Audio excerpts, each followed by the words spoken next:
All right, welcome to the Creation for Liberation podcast. Amit, so good to have you here. Thanks for joining me in conversation. Thank you for having me, Chetna. Always a pleasure talking to you. Likewise. So, can you just introduce yourself for folks that are new to you today? Absolutely. So my name is Amit Pagedar, and I'm a self-awareness teacher, let's put that in quotes, and an author, also put that in quotes. But I have a book published, and I've been talking about self-awareness, about the mind, about our emotions, understanding the ego, understanding what causes suffering, if there is anything we can do to rise above it. I've been doing that for a few years now, mainly on Instagram under the name of Finding Awareness. I want to ask you, why did you put self-awareness teacher and author in quotes?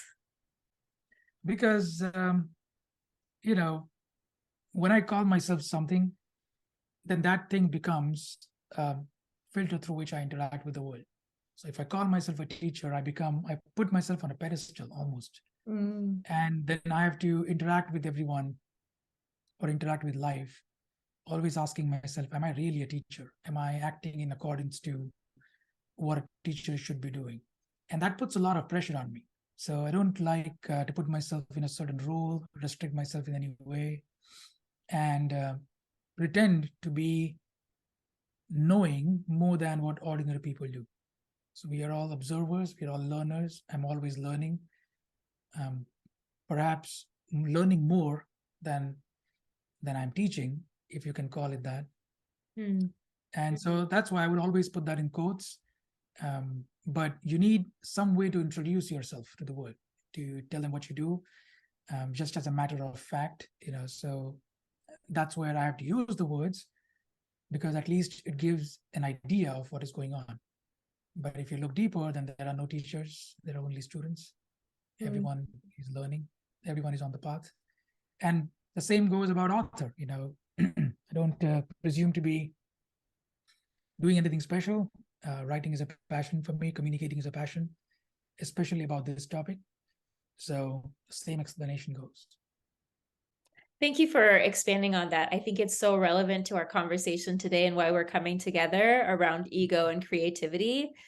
And it's a really lovely reminder for me that it's so easy for me to get tied to these labels or identifiers, and then to narrow myself as to how I relate to myself and relate to others and how they relate to me as well through these labels. So I can see how you putting quotes in your introduction around those labels allows you to stay grounded in what you actually are, and also let other people know that, yes, I'm labeling myself in this way just for the sake of introduction, and also it's not everything. Exactly. Yeah. Thank you. So tell me, and you post a lot about this, you write a lot about this consistently. That's been one of the most consistent, ego has been one of the most consistent topics I've seen you share wisdom around, share insight around. But for the sake of today, how do you describe ego? What should we be centering as to what ego is in this conversation? So the way to understand the ego, the simplest way to understand it, is to know that the ego is not our emotions, not our experiences, not our memories, but the identification we feel with those things. And the reason why I use the word identification is because we can simply see that operate in various parts of our life. For example, I live in a house or I drive a car, and the car and the house are just objects.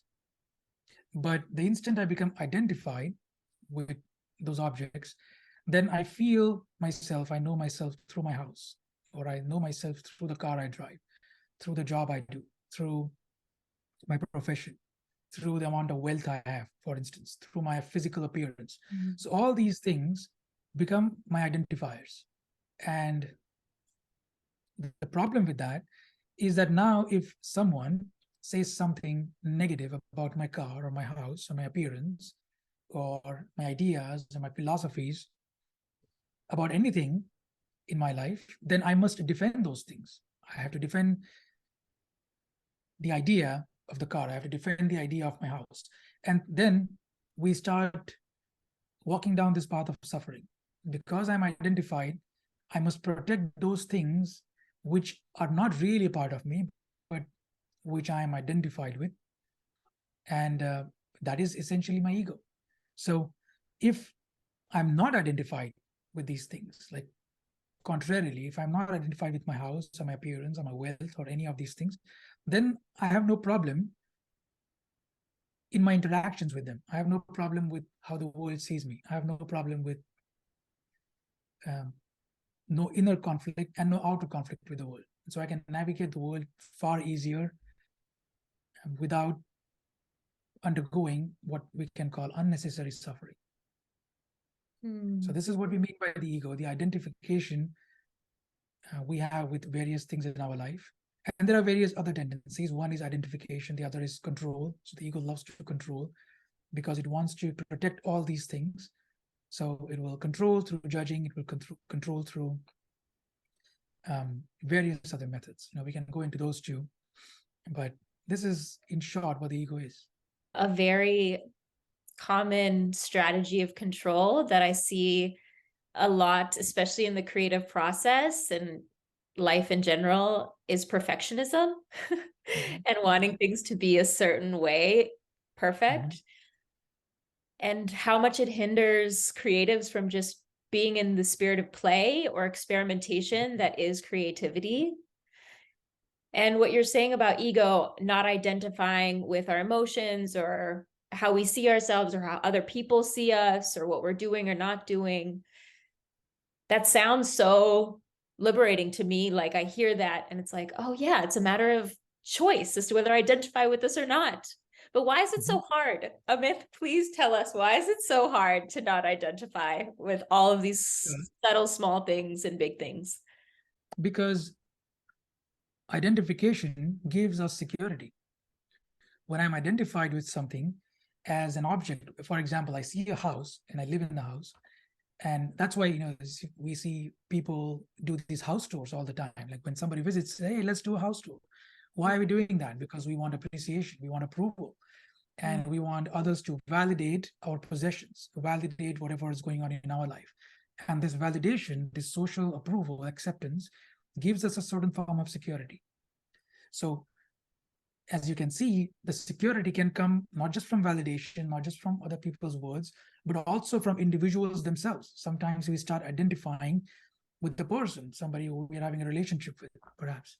And this identification becomes a source of security. And our subconscious mind is always looking for security, for safety. The problem is when you look for safety, security in things that do not last, or things by their very nature are temporary, then that security also becomes temporary. And when my security is temporary, I feel insecure. So the goal of the ego is actually to find security. That's its original goal, to organize everything in your life and to make you secure and safe and steady. But the nature of ego becomes insecurity because it is trying to grab at things, it's trying to assert itself over things, trying to control, identify with things. So the nature of the ego becomes insecurity. So as the ego grows, the individual becomes more and more and more insecure about whatever is going on in their lives. So the reason why it's such a problem is because there is security involved. So then the next question, becomes, if we want to go into there, how can we find security not through these objects? And where else can we find the security? So, yeah. I love that question. And we will go there. But I also want to affirm something or share something that came up for me in hearing you phrase the ego in this way, that the nature is insecurity and what it's trying to get us is security. I think that acknowledging that the ego is just trying to give us security, which is such a base level human need, makes me feel so much compassion for the ego. Like, oh, thanks for the ways you're trying to help me feel secure. And I also see how when you say its nature is insecurity, I see how at also base level, the ego is so insecure that it's constantly striving for this, and this to give security. Another form of security, as I'm hearing it from you, for me, is connection. Like when I'm, when I'm newly moved into a house or an apartment and I want to give my friends a tour, I want them to feel connected to me. I want them to feel comfortable and connected to the space. Like they can kind of traverse wherever they want because they've already seen it. I've introduced it to them. So connection to me is so much a sense of security and feeling close to people or letting people into my life or my home or my world. And again, I feel a lot of compassion for the ego that has been striving in so many ways to give me connection, which is social, as a social creature, I need and want. I think I need and want. And that's where I question. It's also caused me a lot of suffering because I don't always feel satisfied in the connections that my ego is giving me, or it feels very temporal, which brings us to the question that you asked, like, how do we find security, connection without creativity? Also, how do we find security, connection, creativity without it being Funny guided you ask to that, go? because the good thing about understanding how to find security through the ego is one thing becomes obvious, that we cannot find security through objects or through other people. We have to find security within ourselves, firstly.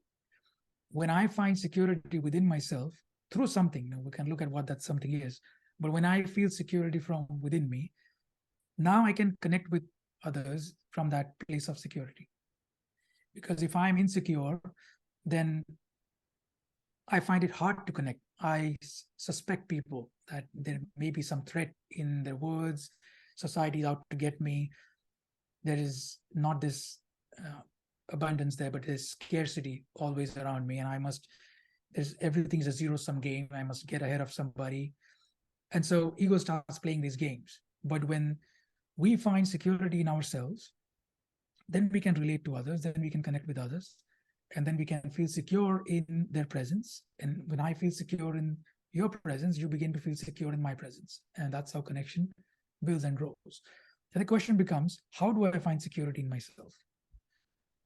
The best way, at least the way I recommend my readers to understand, is the way to find security in yourself is to understand what wants to come through you into this world. To simply put, what are your drifts? So I define this word drift in a way which is, a drift is a certain movement in a certain direction, a certain inclination I have, whether it's artistic inclination, whether it's creative inclination of any kind.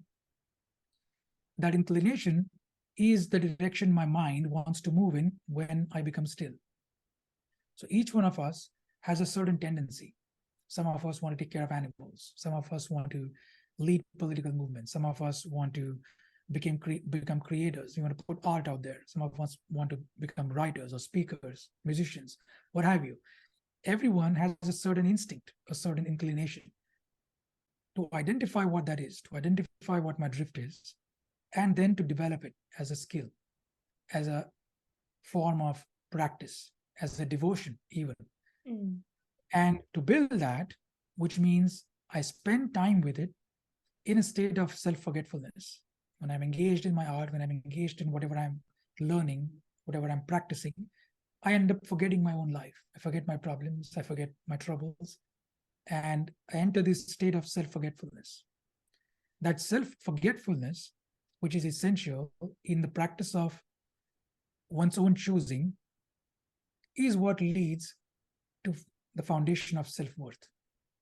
So when I forget myself in pursuing what I love doing, then I begin to find self-worth. My self-worth, security, safety begin to arise in my life. Because when I remember myself, when I come back, I say, oh my goodness, 4 hours have passed and I've been creating this.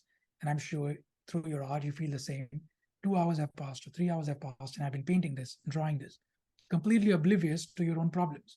So when you come back, when the mind awareness comes back to itself, it says, hey, I have become somebody who's able to put their problems and their worries aside, and who is able to enjoy life for what it is, to enjoy existence.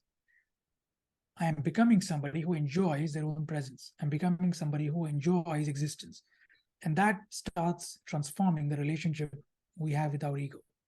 I'm hearing a lot of what some people call flow, Yes. self-forgetfulness, as you said, that allows us to, through enjoyment, which almost feels like through some kind of pleasure activism, to separate or at least not be guided necessarily by ego and help us meet ego's needs of security.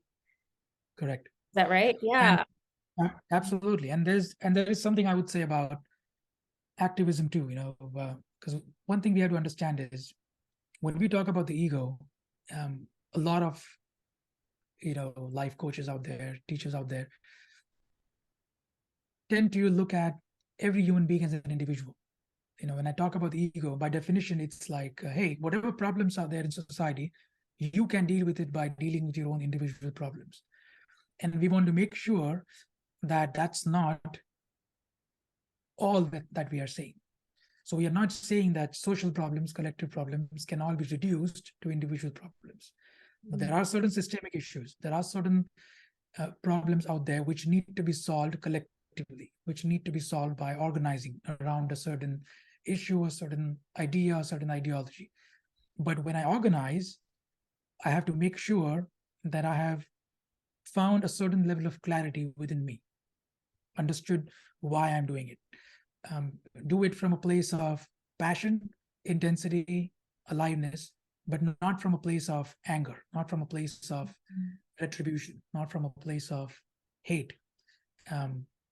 And some of these things will cause anger. There are certain inequities in our society which absolutely will cause anger. But we have to put that anger aside and channelize it, really. So that's where the ego work also comes in, is yes, I feel angry for what was done to me or my people. How can I channelize it?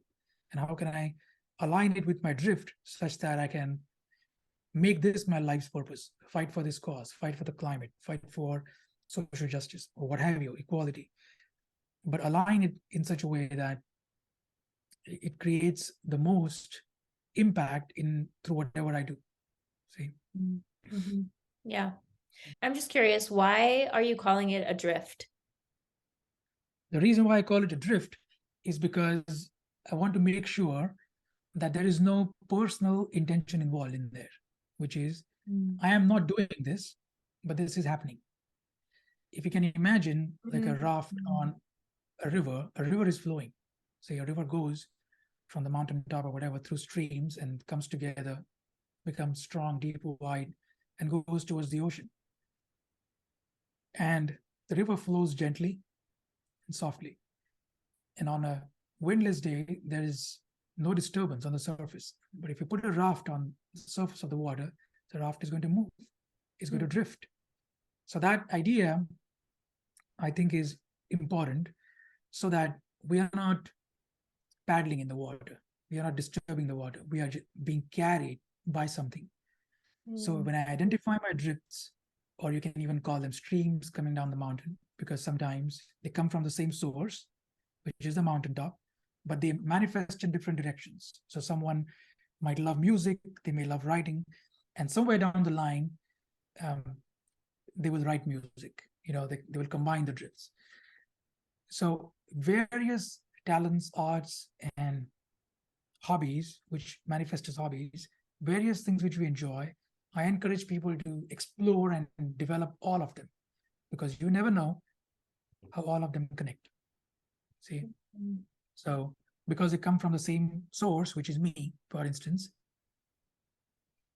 all my different hobbies, the things which I enjoy doing, they have a common purpose. So if I don't explore some of them, I may not develop in those areas. But if I keep exploring, then sometimes one of them becomes stronger and the others join in. See? So that's the reason why I use the word drift, so that I take intention away from it. I take the element or the factor of will and striving out of it, at least in the beginning, to understand what is happening, and then allow your intuition to guide you in those directions. I'm appreciating like the will being removed from it, especially operating in a very individualist culture and society, where also a post-colonial society where there's so much emphasis on personal will and personal intention and personal purpose and mission, which I think are all important, though it's so easy in that frame of mind to forget the other forces of collaboration that are, to me, wanting and needing us to listen, to pay attention to get outside of ourselves or outside of our egos, and to follow the flow or the stream that naturally would be occurring. So I appreciate the intentionality, ironically, and the thoughtfulness of you using that word as opposed to purpose or mission, which are all relevant. Though I think your word of drift, there's something there that I appreciate. And drift aligns. I'm glad you brought up listening, because listening is deeply intertwined into all of this. Without listening, nothing works. Listening is like the secret sauce, you can say, the thread that weaves through everything. Without listening, you cannot understand what your drift is. You cannot find out what it is that you truly love. Without listening, we cannot connect with other human beings. Without listening, there is no compassion. Without listening, I cannot understand somebody's suffering, for instance. So listening is deeply important. It is essential, without which nothing works, without which no good work, no good art can be put out there. Every artist, every musician, in whatever form, is a very deep listener, is a very deep observer.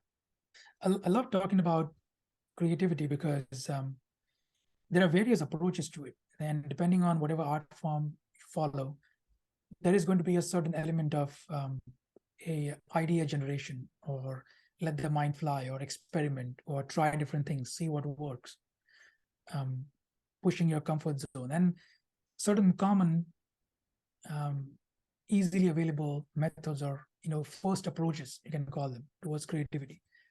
But if you want to really go to the foundation of what creativity is, I feel that creativity is nothing but understanding the deeper patterns underlying a certain thing, a certain art form. So creative mind is not a mind which is working with 1,000 different ideas, but a mind which is understanding one idea in profound depth. So it is a mind that is boring deeper and deeper and deeper into the idea, and sees the deeper layers beneath a certain phenomena. So you can look at stand-up comedians, and they will look at ordinary situations and find humor in there. Or writers describe ordinary people and weave extraordinary stories through their characters.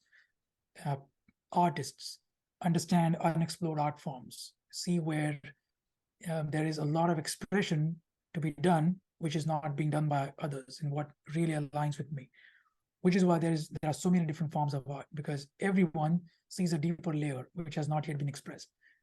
So to be an artist is first and foremost to have, or to cultivate, a sensitive mind.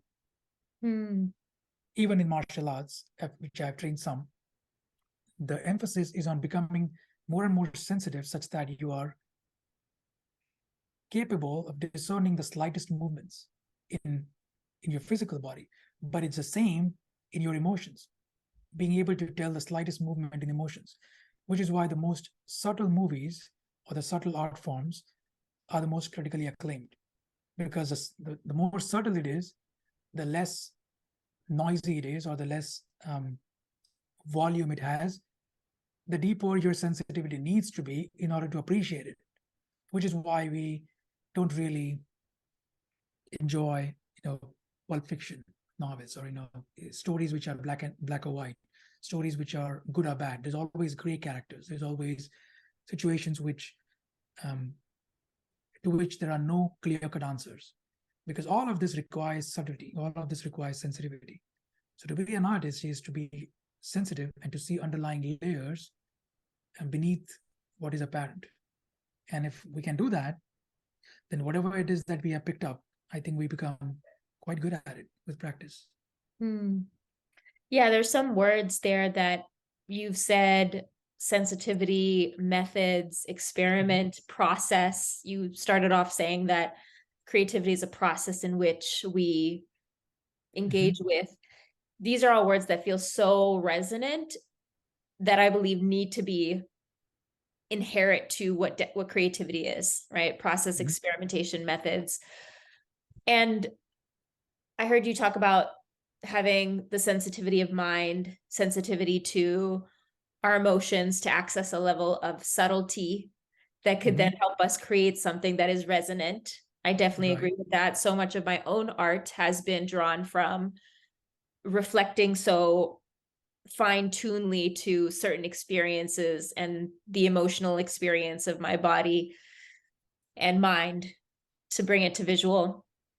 And the part that I want to challenge or expand is creativity being tied to the mind so much. I think so much of our Western perspective is so mind-centric. The definition of creativity centers the mind a lot of times, like sometimes logical, the logical mind. But there's so much creativity in the body, in intuition, which I think is not widely understood in this culture, through just the process of play that's completely illogical and purposeless. So how do you see creativity tied to that of the body, and what doesn't make sense, or what isn't mastered, or what isn't good or bad, and just kind of is? So one of the things which we can talk about is intuition, and also which we touched upon in the beginning, which is this intention of perfectionism. So I want to talk about all three, all two of these, and there's a third one, which is excellence. Because I think no artist doesn't want to be excellent. Like, artists want their work to be excellent. However, and you may disagree with this a little bit, but there is a way we can distinguish between perfectionism and excellence. Something that is excellent doesn't have to be perfect. Yeah. Because sometimes imperfect things turn out to be excellent in hindsight. And that is where the process of exploration lies. And there is nothing wrong with pursuing excellence as an artist. Pursuing excellence creates greater skill, creates greater subtlety, creates greater refinement in whatever art form that you're pursuing. Pursuing perfection means there is a certain idea you have and you're chasing that idea. And if you don't hit that mark, then you criticize yourself or hold it against yourself and punish yourself for not getting there. But excellence is sometimes only a direction. I'm excellent as long as I'm improving. I'm excellent as long as I'm moving in this direction that I want to move in. I'm refining my art. And so these ideas then connect with what I would call, which is absolutely essential to understand, is intuition, which is so less talked about. So the way I would talk about intuition is that the intuition, and for me, I love to think, so I use my brain a lot, and I love to articulate things. I describe things, right? So to describe it, the way to describe it would be the intuition is the voice of the subconscious mind. And the intellect, which sometimes interferes with art, is the voice of the conscious mind. So intellect is analysis, thinking, processing, which creates art, but which is very superficial kind of art. Then there is a deeper kind of art, which is the art of the subconscious, which is the voice of intuition. And generally, artists are the people who will have intuition. And it's a very strange topic to talk about, because even a scientist can have intuition, because intuition is something which is a voice of your subconscious mind. And that happens only when everything that we have learned at the conscious level sinks deep, which is, it becomes subconscious. So I've trained as a scientist, for instance, or I've trained as a painter, or I've trained as a musician for years and years, or I've trained as somebody who sketches for years and years. And my art becomes subconscious, which is now I'm no longer thinking using my mind, but it comes through me in the form of intuition. It's a deeper form of thinking, which cannot be analyzed, which cannot be predicted, which cannot be controlled. It talks in whispers. And unless you're very quiet, you won't be able to discern it. And so intuition sometimes says, hey, why don't you draw this? Why don't you draw that? Even though I don't have a set direction I want to go into, I begin because of my intuition, and my intuition guides me.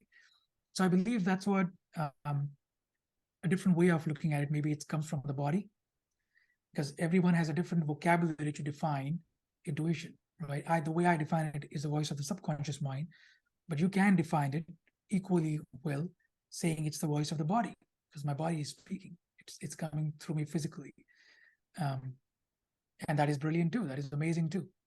And to take away control is to let intuition free, is to let intuition express, is to be spontaneous in your expression of art. Full circle to talking about ego's tendency to want to control and to want to, I also consider ego's tendency to want to control is ego's tendency to want to know. So I've been realizing this for myself a lot too, in my observation of my own process and those around me and the culture. There's such a tendency to want to know or understand as a way of control. And it's normal, it's natural. We feel safer when we know something or think we know something, when we understand something. And part of transcending or moving beyond ego in our creativity is putting down that tendency to want to control, even know or even understand, which is why I like challenging this idea of creativity being a process of understanding at a deeply subtle level. Can we be creative still without understanding and just be with the flow of it, with the self-forgetfulness of it, with the drift of it, without really knowing why or understanding what we're doing exactly? That is absolutely true. We come right back to what you are saying, is you cannot do it as long as you're trying to control it. Okay, so I spend a lot of time understanding something, studying a certain art, but now when you practice, if there is this striving, that is, I'm trying too hard, I'm pushing myself to create, I'm forcing myself to create, then that force, that striving, puts the mind in an egoic controlling state, puts the mind in a perfectionist mind, in a state of mind. And once the mind goes there, you can no longer create. So to find the state of flow, you actually have to try less. So a lot of people say, hey, I cannot create. What do I do? Should I try more? Should I try harder? One of the main reasons why you can't create is because perhaps you're trying too much. And then you have to try less and less and less and less until it is happening. Then the doing and the happening begin to merge. And then art flows through you, and you become a vessel who doesn't lay claim to it. Then you give it for free, or you say, hey, this is what I did, but I don't feel particularly attached to it, and I'm just exploring and enjoying the process. Yeah, I feel such a release and relief in my body when I'm reminded by you to try less, like force less, and know that by trying less, actually more can come from it. And I get that, especially as I've worked with folks who are trying so hard to fit into what they've learned is excellent, or what they've learned is the pursuit of excellence. And I have a question on that, as well as what you were saying about trying less, and maybe they're related. So let's just see. Yes. When creativity also requires some sense of discipline or devotion, right? Which takes some grit to have to show up even with a resistance. How does that factor into this practice of trying less toward a sense of excellence? Beautiful question. Now we are getting into the depth, which is where we should be. The interesting thing is, everything has two sides to it. like the yin and yang symbol, the simplest way, Yeah. because everybody has seen it. There's the inside and the outside. There is the before and the after.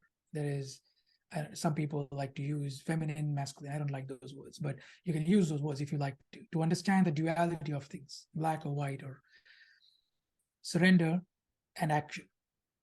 See, so focus and discipline on one side, and letting go and release or trying less on the other. So the state of flow, or the state of creativity, is a state where there is this fine balance between trying and allowing it to happen. Mm. So we need both. So Yeah. the discipline aspect of it comes where, okay, I'm going to show up, and I'm going to have a certain times when I practice my art, etc., whether it's writing, music, painting, whatever. But when I actually begin, then I let go. Mm. So I need discipline to bring myself to it. But once I enter the state, then I let go. Then I just try less. And to experiment with that more and more is to see that whenever I'm striving, I create something which I'm not really that fond of. It's okay, but it's not great. But it's only when I'm just playing around, or when I release the control, then the beautiful things happen. And then you can train that part of your brain which understands, because the brain is a pattern recognition system. So the brain recognizes the patterns. The first pattern is, okay, discipline. And the second pattern is letting go. And both patterns can be practiced. So that's how you create this balance where there is an element of discipline, which is where we can bring in saying, hey, as a long-term goal, I want to become an excellent painter, artist, musician, what have you. That's my long-term goal. But that doesn't mean every single day I practice my art, I'm going to beat myself up. Mm. My long-term goal is hard, it's difficult, it's not easy. But when I achieve it, it's going to be easy. It's going to be effortless. So once I get there, maybe the world looks at you, maybe society looks at you and says, oh my goodness, you put in so much work. You wrote a book, you published this, or you did that. But when I did those things, they felt effortless in the moment. And that's the beauty of it. That's the element of art, which is such a slippery thing. It slips out of your fingers, because that's how it tells you that it is connected with the deeper forces of life. That when you try to control them, they will slip away. And when you allow them to slip away, they'll come to you. Yeah. That's what I love about creativity. And it's like trickster energy. It is such a like middle finger to the ego, because it's like, Yes. yeah, if you're going to try to control me, I'm just not fucking with you in a way. It's just like, Exactly. I don't have time for that. No, I'll come if I could be free with you. So yeah, I love that. And I'm thinking a lot about this metaphor that you brought up about the drift of the river, and this balance between yin and yang, action and surrender. And I thought about being on a little boat, following the drift of the river, and discipline being still having my oar engaged with the water, guiding my boat in a way that allows me to not, go into a rock or something, or get stuck in some, leaves or something down the way. So it is such a collaborative process where Yeah, I am I love still that. engaged, I'm still present, and also trusting the flow of the river. Correct. It's both. I love the expansion of that metaphor. Yes. Yeah. You have to have the oar in your hand, and then let the river take you. And what else would you like people to know about what you're sharing, what you're going to be putting out that you would like people to engage with? Anything to update us on your work in life? Well, if you want to follow my work, you can always find me on Instagram at Finding Awareness, and or you can visit findingawareness.com and check out whatever stuff is there on my website. But in general, if you like to talk to me, I'm pretty responsive over DMs. If you want to be able to ask questions directly to me, you can also attend webinars. So I do weekly webinars. Every week I'm talking to some of my readers. And so everything is there on my Instagram bio. And I do have a book out there, which is by the same name, Finding Awareness. So if you're interested in these ideas and exploring them more, consider checking the book out. Other than that, thank you for listening. That's all I would say. Yeah, absolutely. And I'll include all those links in the show notes so people can click quickly through there. Thanks again so much. So good to chat with you. And there'll be more. Always a pleasure being here. Lovely talking to you.